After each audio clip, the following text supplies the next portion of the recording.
Member for Melton. Thank you, Acting Speaker. And I'm excited to rise to speak on the Appropriation 2024-2025 Bill 2024 and the Appropriation Parliament 2024-25 Bill 2024. And firstly, I'd like to congratulate the Treasurer and his team on another excellent budget, and the Treasurer's 10th budget, and I should congratulate him on that, of such a remarkable tenure. And the budget's designed to address the diverse needs of our community and to pave the way for a brighter future for all Victorians, and in particular our families, and that's what this budget is directed at. And of course our budget reflects our commitment to ensuring this state is fair and inclusive for Victorians from all backgrounds and from all stages of life. The Appropriation Parliament 2024-25 Bill allows for the appropriation of funds for agencies such as the core operations of our Parliament, the Parliamentary Budget Office, the Victorian Inspectorate, the Auditor General, the Independent Broad-Based Anti-Corruption Commission, and of course the Victorian Ombudsman.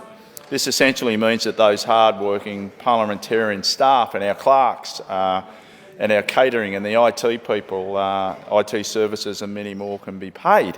And of course, as a trade union background from myself, I mean, we want our staff to be paid and paid appropriately. And of course, our independent integrity agencies can continue their important work ensuring the transparency of governance in this state. And of course, as a former chair of the IOC, I know how hard those integrity agencies work, and of course, the incredible support of the IOC by the great Secretariat in the time that I spent there, and also I'm sure currently, and I thank them for all their efforts. The Appropriation Bill 2024 allows for the appropriation of funds, so the incredible initiatives in the 2024-25 budget can be put into action, of course, and that's what we want to do as the Allan Labor government. From the cost of living relief to schools, to healthcare, to transport, to housing, this budget is about helping families and delivering what all of our communities need. And one of the most crucial investments we are making is in early childhood development, and we understand that the first years of a child's life are pivotal in shaping their future. And that's why we are proud to announce the continued funding for maternal and child health services, and it's been one of those issues that's been raised with myself in my electorate. So through universal, enhanced and Aboriginal maternal and child health programs, we're certainly ensuring that every Victorian family has access to the support and resources they need during their crucial years, their early years. And again, this funding supports the delivery of the 24/7 maternal and child health line. Also interpreter services, of course the baby bundles for all new parents, and last year our free kinder program, which saved around 140,000 families of up to around about $2,500 in fees. And of course, this saving helps the cost of living and ensuring the cost was not a barrier to participation. Our investment in early childhood education, including the rollout of the universal 3-year-old kinder and free kinder programs, is just another part of the Allan Labor government's commitment to giving every child the best start in life, and we know how important that is. Of course, education remains a cornerstone of our budget, with significant investments in new school infrastructure and, of course, in innovative programs to support student learning. Of course, in my electorate of Melton, I look forward to seeing the construction of the new Cobblebank Secondary School and also the new Toolern Primary School, both which will be open in 2026. And of course, these are two areas, fast-growing areas in the electorate of Melton, and some of the fastest-growing areas in the state of Victoria. And I'm very excited for a further expansion of Strathtulloh Primary School, which is receiving in excess of $14 million to expand that school, primarily because the school, when it started 3 years ago, started with 700 students. It's now got in excess of 1,000 and growing rapidly, and that area is a rapidly growing area. And of course, it's great news for Toolern, Vale and District Primary School, who was receiving more than $6 million to provide a new multi-purpose building a new fence, external basketball court, amphitheatre and playgrounds. And I know the kids at that school will really enjoy the upgrade to that school. And of course, the Allen Labor government is ensuring that every child has access to high quality education, regardless of their background and the location within the state. And of course, I want to make reference to our hard-working and dedicated teachers. And of course, there's $139 million for more professional development, more mental health and wellbeing support, and of course, trying to improve the workloads with more flexible working arrangements and additional recruitment of teachers, which we desperately need to fulfil and fill vacant positions right across the state. Of course, some of the statewide initiatives that were impressive is clearly the Glasses for Kids program, which is going to reach another 74,000 kids from prep to grade 3 across the 473 government schools. And we know that a pair of glasses can be expensive, and that it makes it easier for children to learn if they can read the whiteboard. Of course, the kids will get vision screening and free glasses for those students that require them, that will assist them in their education process. And of course, this is a real game changer.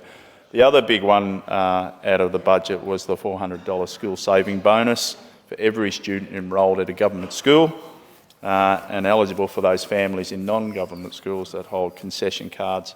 This is a great investment in our kids and will take a lot of the burden off families who can't afford to allow their kids to go on things like excursions and camps and things like that. So it's a fantastic outcome of the budget. Of course, some of the other things out of the budget was investments in further supports like the African Communities Action Plan Homework Club. And this is important in my area because we've had a homework club, an African homework club, for a few years now, and they do it really well. It's really important for the local community. And of course, have a budget outcome here, hopefully will come directly towards the Melton Homework Club, and again, supporting those kids that are in desperate need of that support. The Get Active Kids Vouchers program, again, will help families with the cost of living, and of course, will assist the kids in being able to play sport, to either provide for the cost of uniforms or membership or things like that, where previously the kids may not have been, or the families may not have been able to afford their kids being involved in local sports programs. Of course, there's also the Active Schools program, and this is to provide support for physical education, which is really important for all of us, of course, but in particular our kids. It also provides support for swimming and water safety programs, and we know it's been such a tragic year this year in regard to the amount of drownings here in Victoria. 47 people have drowned since the 1st of July last year, and it just shows how important learning to swim is in this state, if not around the country, in particular when we have those lovely days where people want to go to the beach or go to a pool and kids are taught how to swim through this Active Schools program. With regard to transport, we're committed to improving accessibility and connectivity across our state with a $996 million investment to big build transport projects, including the Metro Tunnel and Westgate Tunnel. It'll be exciting when they are opening up in next year, sometime next year. Funding for projects like the extension of the Melton South Flexi Ride bus service to Weir Views and Thornhill Park. Yeah, it's an interesting concept, the Flexi Ride, and there's good and bad reports on it, but it's a great initiative, in particular for the new residential developments that are only partially developed, and until you get increased volume of usage, then you wouldn't provide a full-blown bus service to those areas. But it's great to see that Flexi Ride service being extended. And of course, last year the Premier came out and announced the upgrade of the Melton Railway Station, and of course the removal of 4 level crossings, 3 in Melton and 1 at Hopkins Road, Truganina, which is in my good friend, the member for Koroit's electorate. And she also announced a $650 million upgrade to the Melton line last year, which is terrific, and that will future-proof the Melton rail line for many years to come. And of course, we need those upgrades, and of course the removal of the level crossings is going to be really important in Melton, and the people are really keen for that to occur because we have gridlock in Melton quite often on a daily basis, in particular at school times, because we have a number of schools that are close by to the level crossing. So that's a great injection in regard to our road transport. Clearly, there's an urgent need to address issues around family violence against women, including early intervention to keep families together, and the Allen Labor government is investing $374 million to protect children and support families through these initiatives like the Cobblebank and Melton Community Legal Centres in regard to their family violence program, and they've got a relationship with the Orange Door, and I'm pleased to see that injection of funding for that legal service to assist our local constituents in regard to family violence. And I was interviewed on a local radio today, Wyndham local radio actually, and we discussed family violence and that we all have a big part to play in regard to reducing and eliminating family violence against women. I just want to talk to some of the other local issues in regard to Melton, and again I did refer to a number of schools that we're going to get. The Cobblebank Secondary College, that will make it the 4th public secondary school in Melton. That will be open by 2026. The new Toolern Primary School, again, will be open by 2026.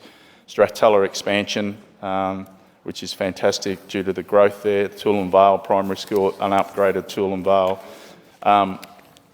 These are really important programs. Of course, there's replacement of 15 CFA primary urban response vehicles. I'm hopeful of that in my area, and I know some of my local CFA stations have been seeking an upgrade to their vehicles, and I'm hopeful that that will come our way. But I should say on top of all of that, our government is a government in regard to injecting funds for education and health and transport.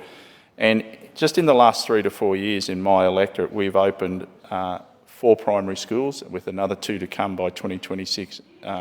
And as I said, the secondary school. And those schools have been Binat Primary, which opened this year, Amesbury Primary, Thornhill Park Primary and Strathtulloh Primary.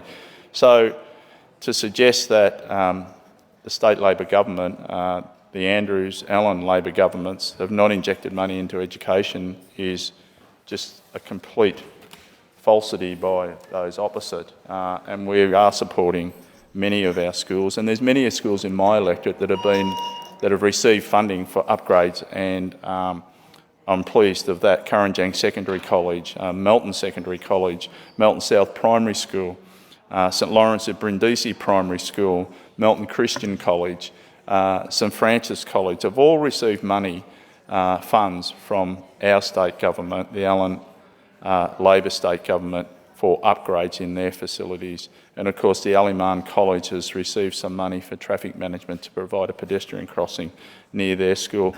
And the other great initiative in Melton, supported by our government, is the new Melton TAFE. $55 million has been committed to the new Melton TAFE, and at the moment there's trying to finalise the purchase of some land to be able to locate the TAFE down at the Cobblebank area of Melton. I should also say that we have many cost of living support measures. The free kinder, as I referred to before, the free glasses, free zoo visits, half-price camping fees, Get Active Kids vouchers of $200, period products stocked in all government schools, early parenting centres, baby bundles, prep bags, kinder kits, Smile Squad, cap V-line fares, which has been fantastic, but what it's caused is a bit of a problem at the car parks. Our car parks at Cobblebank and Melton are now overflowing to the tune that just recently the local shopping centre near the Cobblebank railway station is now starting to tow vehicles away because the overflow parking's gone into the shopping centre, so there's a bit of an issue down at Cobblebank. But it just goes to show people want to get on public transport, and that's pleasing to see, and that's what the whole idea of those fares, regional fares, is a big saving for commuters. And just with the very short time I've got, our budget represents a bold vision for the future of Victoria. And of course, it's got based on compassion, equity and opportunity for all, and I commend this bill to the House.